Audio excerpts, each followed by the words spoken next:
This module introduces the technique of bronchoalveolar lavage in the ICU setting. Commonly referred to as BAL, it is performed using flexible bronchoscopy. Upon completion of this module, the learner will be able to identify the common indications and contraindications for performing BAL in critically ill patients. He or she will be able to identify the required equipment necessary to perform this procedure, and the learner also will be introduced to the steps necessary to execute this procedure safely. BAL offers access to the lower respiratory tract secretions, leading to a more accurate diagnosis of respiratory failure caused by infectious etiologies. Other indications for performing a BAL in patients are listed, but are not frequently performed in the ICU, and therefore will not be further discussed.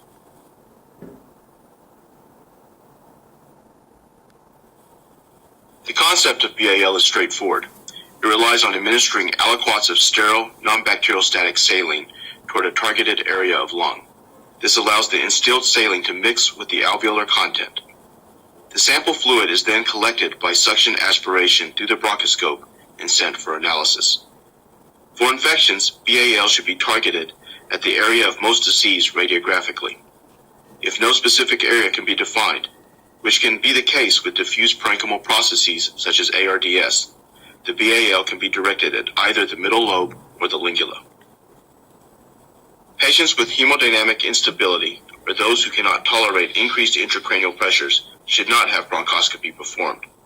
Likewise, patients who have life-threatening respiratory failure and cannot tolerate any degree of worsening hypoxia or hypercarbia also should not undergo BAL. Inserting the bronchoscope into the endotracheal tube will cause a dramatic decrease in the effective diameter of the endotracheal tube. This will reduce the effective tidal volume administered by the ventilator during bronchoscopy. The upper airway narrowing caused by the bronchoscope will also increase airflow resistance during the expiratory phase. This can result in increased intrathoracic pressure from incompletely exhaled tidal volumes. On the other hand, positive end expiratory pressure, or PEEP, which may be essential for adequate oxygenation, can be eliminated by vigorous bronchoscopic suctioning, which would then result in desaturation. This also should be avoided. Pre-procedural preparation is important to the success of performing BAL. Therefore, it is important to ensure that the appropriate equipment necessary is available and easily accessible. Key items are shown in this labeled photo. A light source, a video monitor if needed for the bronchoscope, and equipment for suction tubing to attach to the scope is required, but are not shown here. Prior to actually performing bronchoscopy, one should pre-oxygenate the patient with 100% oxygen and order and administer pre-procedural sedation and analgesia. It is frequently useful in intubated patients to first perform inline endotracheal suctioning to clear any accumulated secretions in the upper airway and the endotracheal tube. This maneuver is also a useful test to determine if the patient should be preemptively given more sedation.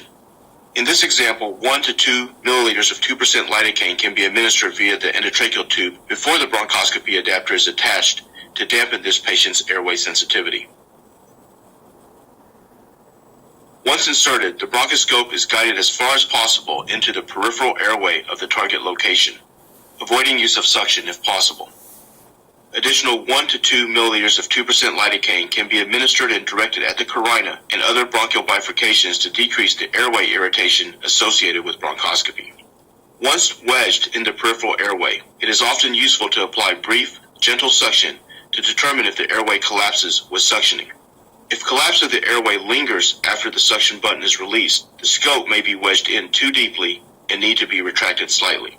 Also, one should use low-pressure wall suction to avoid complete, prolonged wall collapse during suctioning, as this will also decrease the yield of lavage fluid collected. Once the bronchoscope is in an appropriate position, 30 milliliter aliquots of sterile saline are instilled through the wedged bronchoscope. The total volume instilled is usually 90 to 120 milliliters. One should see the airway mucosa distend and blanch during lavage installation, as shown here. Next, a sterile specimen container, referred to commonly as a Lucan's trap, is attached in line with the suction tubing to the bronchoscope. The lavage fluid is retrieved by suctioning through the bronchoscope into the specimen container. If the difference between the instilled lavage volume and the volume aspirated is greater than 100 milliliters, it is preferable to stop lavage in that particular segment. Once an adequate volume of aspirated lavage fluid is collected, the BAL procedure is terminated. Generally, 10 to 25 milliliters of lavage volume is sufficient for routine bacterial and fungal cultures.